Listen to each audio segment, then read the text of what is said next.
All right, let's just talk about delta and gamma.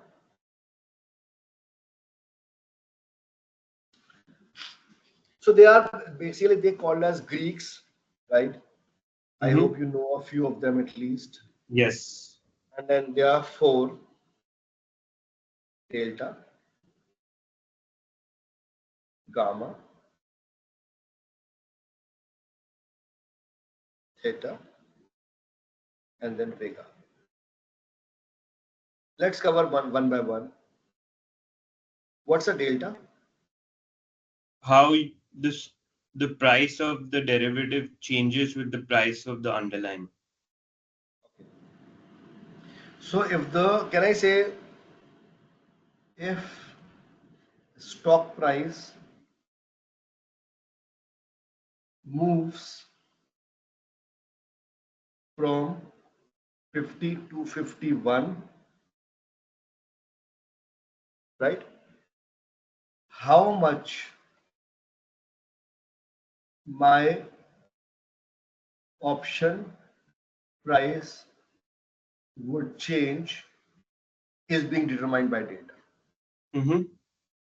To keep it simple, right? Ultimately, the idea is, and think about this, this is very realistic, and gamma is not so realistic to be honest, but at least theta, vega, and delta are very much realistic. And the reason being that you say that, let's say the stock price is 50 right now, right? And then you have a strike price of 51 with a Yeah. call premium of, let's say, 7.5. And then you have a strike price of 52, and then you have a call premium of 5. Okay. So I want to understand, right, that if I move 1 unit more, 50 to 51 or 51 to 52, how much my option price is changing. And let me tell you, the relation is not linear, Hmm. Hmm. Hmm. right? Which means I cannot say that 51, 7.5, 52, 5, then it is for 53, it's 2.5. That's not the case, Hmm. right? But the idea is that delta gives us that flexibility to calculate theoretically that okay, this could be the approximate price, although what you see in the market, the actual thing, or when you calculate from a model, it is not going to be same because there are so many factors. Got every it. moment every moment the volatility is changing. Yeah. Every day or every hour the theta is passing, the time, Hmm. Hmm. right? And then depending upon what the price is and what the strike price is, the option could be in the money, out of the money, or at the money, which Yeah. means the gamma is also changing, Hmm. right? But then it at least gives us a good approximation of how our option prices would change when my stock price goes from 50 to Hmm. 51, or there is a 1 unit change, right? So just to show you, and let's make this clear. Let's say there are two tables, and I wanted to show you so that when you see this in the exam, you Yeah. would know what's going on here, Yeah. right? So when you see the strike price as 50, 1 second, let me see if there's a highlighter. Highlight, yes. Oh, it looks ugly. Never Hmm. mind. Cancel. Right. So for a strike price of 50, 52.5, 55, if I have to say what is the call price of June 50, Okay.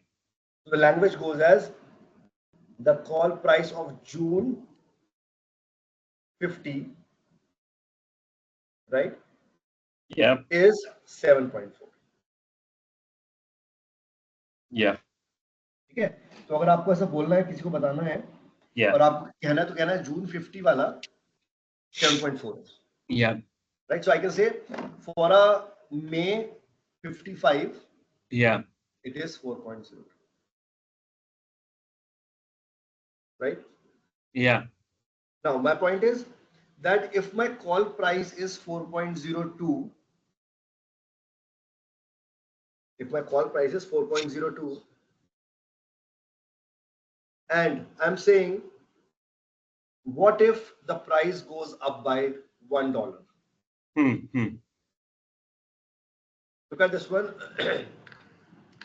Delta measures a change in the price of an option for a 1 unit change in the price of the underlying.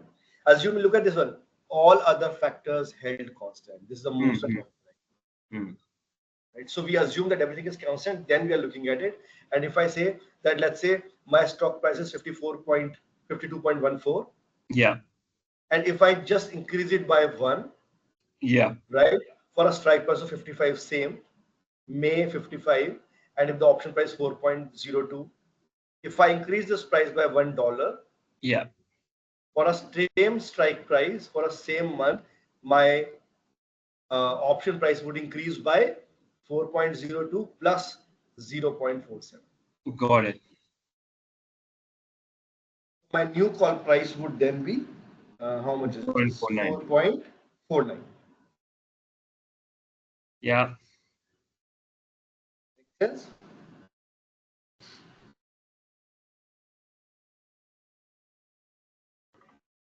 Are you okay with this? Yeah. And as I said clearly, assuming I'm saying that the strike price is still 55, right? I'm just saying if the stock price is 52.15, how about my option price would change for the same strike price, same month? Right? I'm just ensure to understand that I'm not adding 6.26 to 0.47. Apples to apples comparison. So for a strike Sorry, price of what? 55, right? You had a question. No. What did you say? That the 52.5 and 55? I'm saying for a strike price of 55, when you are adding the delta, Yeah. ensure that you are adding the delta of the same strike price. It's not, yeah. Should not be the case that for a strike price of 55, the option price is Yeah. 4.02 and you add 0.623. That's not the case. Yeah. For a 4.02, you should add 0.47 Yeah. because it is of the same strike price. Yeah. Make sense? Yeah. Okay. There's one more thing that they mention, and I can also create this graph. But the idea here is that they're trying to say is that, can you see? Acha, before we proceed, I just want to tell you the limits of delta. So the delta actually goes from 0 to 1 for a call option. And it goes from 0 to -1 for a put option. So from out of the money to in the money, you would see a delta of this, and obviously the curve is not a straight line. Yeah. And for a Yeah. put option, you see something like this. I see. But And y-axis is the delta and x-axis is the stock price, right? yeah, And this curve, like for the call option going up like that, that is as the strike price gets closer to the as the stock price gets closer to the strike, is it? correct. The strike price, yes. Okay. Yes. And the point I'm trying to make is that although we see and we know that for a put option it goes from 0 to -1 and for call option goes from 0 to 1. Yeah. In the book and in a lot of places, they use the word absolute delta. Okay. Got it. And then So they say basically for call and put, they say the same thing. Is it? correct. So they say that for in the money option, ITM, the delta goes from 0 to 1. Okay. So from OTM to ITM, the option goes from 0 to 1 for both call and put. But in reality, you know that it goes from 0 to -1, this is from 0 to 1. Yeah. Okay. Right? But you will see a lot of places where it just says that it goes from 0 to 1. Got it. All right. So this is delta, and let's talk about gamma.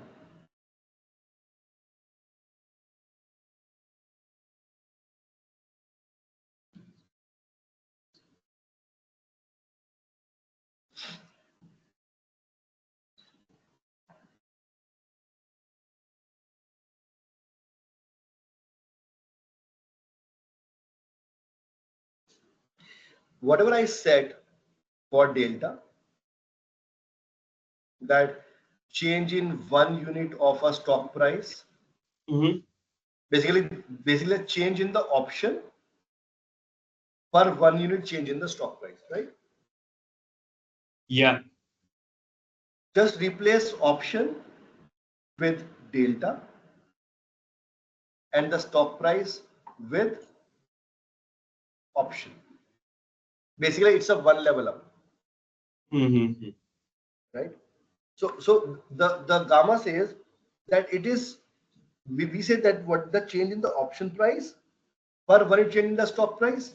The gamma says it is a change in the delta per 1 unit change in the stock price. Got it. So it's kind of a what we say is double derivative. Yeah. Right? We used to do it in a d by dx in engineering at Yeah. least. We Yeah. do a d of d by dx. Yeah. Right? So just to put it normally, that while the delta looks at the option call and put price per stock price, the gamma looks at data. So that's a slope of gamma is actually the slope of the delta. Yeah. While the delta is a slope of the option. Yeah.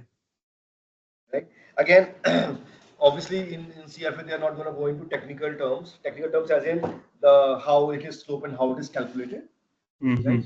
But the idea is that gamma is kind of a double derivative which looks at the delta and not at the option. So when you look at change in the option, you will not be able to see directly what's going on with the gamma, but the change in delta will tell you what's going on with the gamma.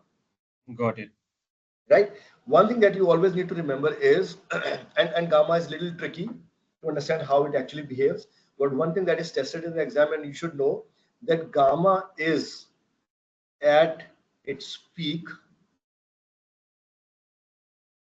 when the option is ATM. Gamma is at its peak When the option is ATM, which means the maximum value of gamma can be achieved when the option is at the money. Okay. Right? This is an important result to remember, because how you can get the questions in the exam is that they will give you a whole situation. Yeah. But I thought gamma will be 0 there, no? Like, so suppose if I think about a call option, and if you just drew that curve, it is plateauing as it is getting closer to the strike price. So the rate of change over there would just be 0, right? As you're plateauing. Yeah, but then the change of delta at ATM would be maximum, right? Change of delta would be maximum, correct? Yeah, yeah. Right. So, and then the gamma is the change of the delta. Yeah, yeah, yeah. Right. So the gamma will be maximum at ATM. Okay, got it. So what I'm saying is that you will get questions where they give you so much information and it sounds like that you will have to calculate something. Yeah, yeah, But actually you don't have to. yeah. Right. So what I'm saying is they give you so much information that he bought this, he bought that, and then he has options of this, he has options of that, then he put a gamma, then he put a delta, and this and that. So which of thing is most appropriate in this? Yeah. Right. So what I'm saying is, just when you look at the options, Yeah. don't go into details of what the numbers are and what do you have to calculate. Just focus on what is the strike price. Right? What is the strike price? And when you see an option that has a value matched with the strike price, which means it is at the money, Yes. that option will be the correct option. that option will have the highest gamma, basically. Yeah, which means that will be the correct option to choose in the exam. Got it. So what I'm trying to say by this is that they trick you by giving you a lot of information, but they only want to test this point whether you know this or not. Got it. Got it. So sometimes when I was studying my CFA level 3, right? So sometimes I used to get scared with this delta, gamma, vega, and then it looks very complicated, right? When they give you so many numbers. Yeah. But then while doing the question, and when I was attempting it at home, practice books, so most of the times I used to do it wrong, right? But then when I looked at the solution, I realized that okay, I actually didn't have to do anything over here. No addition, no subtraction, nothing. कुछ करना ही नहीं था उसमें. बस समझना था कि करना क्या है और वो चाहता क्या है. तो they were trying to test a point here that okay, do you know that it is maximum at ATM, and if you know this, you will be able to solve the question in 30 seconds. Yeah. Okay. Again, as I said, in terms of absolute terms, you should always remember the more the ITM,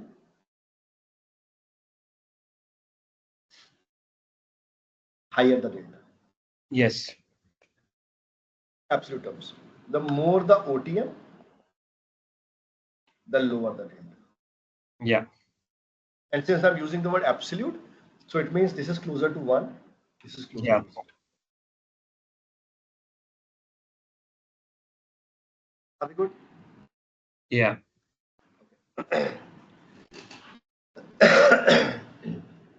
There's one more thing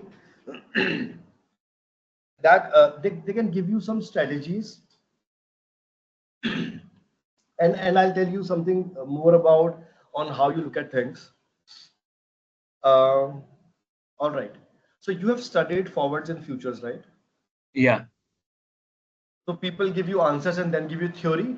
I'm giving you a theory and then we'll tell you the conclusion. When you invest in forward, what does that mean? It means first, you will have to execute. Yeah. But second, no matter where the market moves, your price is fixed. Yeah. And I hope you still are of the same opinion that in forwards and futures, these are not options. Yes. You will have to execute and you will see the payout as profit or loss. You cannot get away with it. Yeah. Right? But no matter where the market moves, you will still end up paying the same amount, which is fixed. Yeah. Is that correct? Yeah. So what I'm trying to say is that, and can you say that the delta is the change in the option? Yeah. Per unit change in stock price? Yeah. Right? And if I'm saying that in a forward contract, when you go long and short, etc., you effectively, irrespective of where the market moves, your price is fixed. It means that your delta is 0.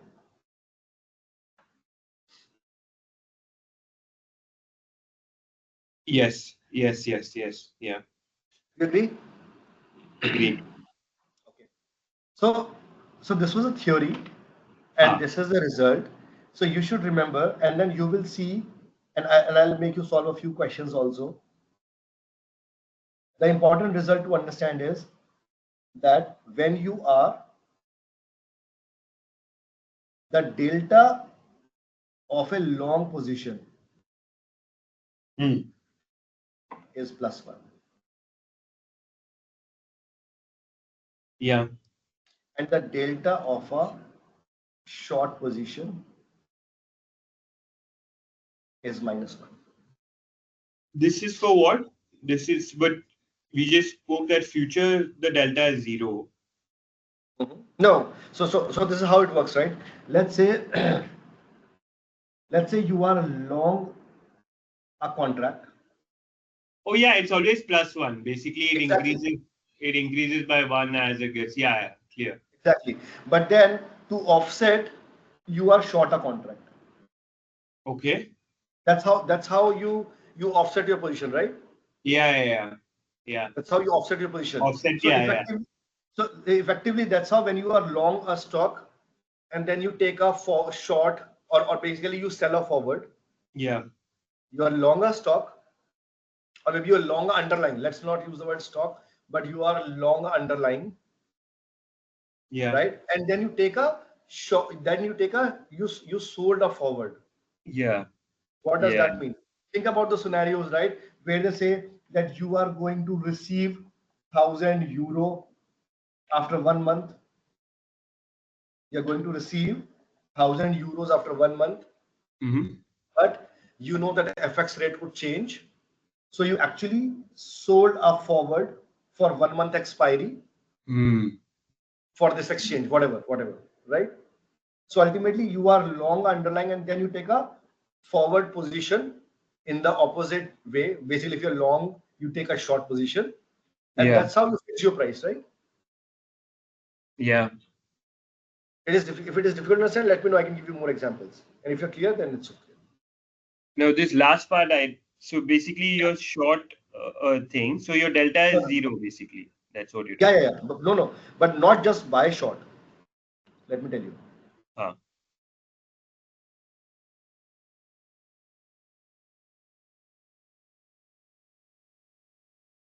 Think about CFA level 1, Huh. where they initiated a discussion on forwards and futures. Yeah. And they say that okay, if I am if I want to buy potatoes Yeah. at the rate 100 rupees per kg Yeah. and I want to lock in my price, Yeah. I can buy a forward. Correct. Buy a forward today for 3 months. Correct. Which means no matter what happens to the price, whether it is 90 or 125, you will end up buying at 100. Yeah. So this is for a standard long position only, Yeah. right? Where the delta is +1. Yeah. Just a long position. Yeah. Now, what I'm saying is you already own a stock worth rupees 100. Yeah. Now, you are scared that the price might go plus or minus, Mm. right? So you actually sold a contract or sold a forward at the rate, let's say 100. Yeah. So in that case, think about this. So if the price goes up, you make money, Yeah. but you are short a position, so you will make a Yeah. loss. Right. If the price goes down, you will make a loss, Yes. but you are short a position, so you will make money. Yes. Ultimately, you will end up locking at this price. Do you agree? Yes. So far, so good. Yeah. So can you say that by taking the offsetting position, you locked in your price, and no matter where the market would move, you will end Yeah. up paying the same amount? Yeah. It means you have no impact of the market volatility. Yes. Correct. It means no matter where the price moves, it doesn't change your overall outcome Correct. or results, Correct.